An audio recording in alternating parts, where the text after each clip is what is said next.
Hello friends, welcome to Priyaraj life style. பசங்களுக்கு school start ஆக போகிறதுனால ஊருக்கு போயிட்டு சரி என்ஜாய் பண்ணிட்டு வரலான்ட்டு கிராமத்துக்கு போயிடணும்.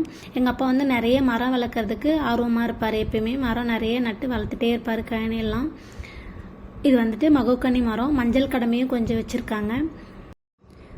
டெய்லியும் வந்துட்டு இந்த கண்ணெல்லாம் மரக்கண்ணெல்லாம் பார்த்துட்டு எப்படி எப்படி வளர்ந்துருக்கு அதை பார்த்துட்டு இருப்பார். டெய்லியும் வாட்ச் பண்ணிகிட்டே இருப்பார். அவருக்கு மரம் நடுறது ரொம்ப பிடிக்கும். நிறைய மரக்கன்று வந்து மழை பெஞ்சதுனால எல்லாமே காஞ்சு போயிடுச்சு. அதனால் இதெல்லாம் வேறு கன்று நடணும்னு சொல்லிட்டு குழி எடுத்து வச்சுருக்காங்க. ஒரு நாளுக்கு முன்னாடியே குழி எடுத்து வச்சுட்டு அப்புறம் தான் கன்று நடணும். அப்போ தான் நல்லா வரும். அப்பா வந்துட்டு தனியாக தான் இந்த வேலைலாம் பார்ப்பாங்க. கூட வந்து ஹெல்ப்புக்கு எப்பயாச்சும் தேவைன்னா ஒரு ஆள் வச்சுப்பாங்க. அவரே எல்லாமே பார்த்துப்பாரு. நாங்களும் போய் கூட சும்மா ஹெல்ப் பண்ணிட்டு இருந்தோம். பாருங்கள், இப்போ எல்லாத்துலேயும் கன்று வச்சாச்சு. இதுக்கு எல்லாமே தண்ணி பாய்ச்சி விட்டு எல்லாம் ரெடி பண்ணி விட்டுருவாரு. டெய்லியும் இந்த மரத்தெல்லாம் வாட்ச் பண்ணிகிட்டே இருக்கிறது தான் அவர் வேலையே. அதோட கொஞ்சம் நேரம் பார்க்குக்கு போகலான்னு சொல்லிட்டு குழந்தைங்களை கூப்பிட்டு போய் பார்க்கில் விளையாட விட்டோம். எங்கள் ஊருக்கு பக்கத்துலேயே இருக்குது இந்த பார்க்கு. வந்தவாசிலேருந்து திண்டிவனம் போகிற வழியில் இருக்குது இந்த பார்க்கு. நீங்களும் இந்த சைடு போனீங்கன்னா நீங்கள் போயிட்டு ஜாலியாக பசங்களை கூட என்ஜாய் பண்ணுங்கள்.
நாங்கள் வந்துட்டு பர்ச்சேஸ் பண்ணுறதுக்காக தான் போயிட்டுருந்தோம். சரி, நடுவில் பார்க் இருக்குது, விளையாடிட்டு போகலான்னு சொல்லிட்டு கொஞ்ச நேரம் விளையாட விட்டோம்.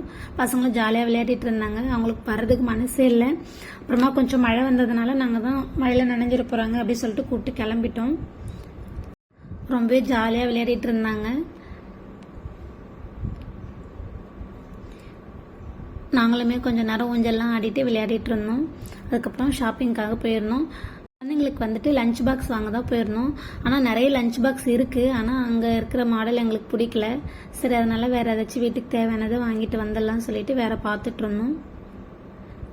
நிறைய லஞ்ச் பாக்ஸ் கலெக்ஷன் இருந்துச்சு தான், ஆனால் எங்களுக்கு எதுவும் பிடிக்கல. இது வந்து ரேட்டு எல்லாமே கரெக்டான ரேட்டாக தான் இருந்துச்சு, எதுவுமே அதிகமாக இல்லை. அப்புறமா நாங்கள் என்னென்ன வாங்கிட்டு வந்தோன்ட்டு காமிக்கிறேன் உங்களுக்கு. இது வந்து குழம்பு எடுத்துகிட்டு போகிறதுக்காக 2 சின்ன கப்பு மாதிரி வாங்கியிருந்தேன். மற்ற 2 வீட்டுக்கு தேவையானதை வாங்கியிருந்தேன்.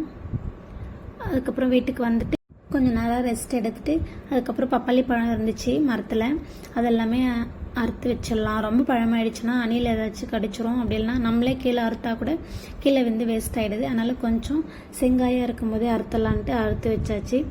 ஒன்று மட்டும் நல்லா பழுத்து இருந்துச்சு. சரி, அதை கட் பண்ணிடலாம் அப்படின்னு சொல்லிட்டு கட் பண்ணி சாப்பிட்டாச்சு. இன்னுமே நிறைய என்ஜாய் பண்ணோம். ஆனால் வீடியோ எடுக்க முடியல.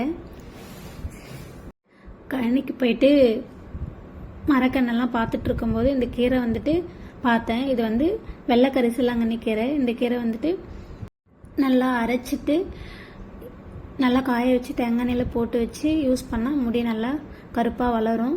அதுக்காக எடுத்துகிட்டு வந்திருந்தேன். இந்த கீரை வந்துட்டு சமைச்சும் சாப்பிட்லாம், ரொம்பவே நல்லது. இதில் நிறையவே நன்மைகள் இருக்குது. இதை பற்றி நான் அப்புறமா இன்னொரு வீடியோ கூட போடுறேன் உங்களுக்கு.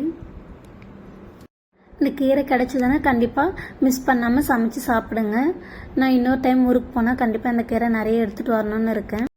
நீங்கள் இந்த லீவில் என்னென்னலாம் பண்ணீங்க அப்படின்ட்டு கமெண்ட்டில் சொல்லுங்கள். கண்டிப்பாக நம்ம சேனலை மறக்காமல் சப்ஸ்கிரைப் பண்ணி சப்போர்ட் பண்ணிக்கோங்க. தேங்க்யூ.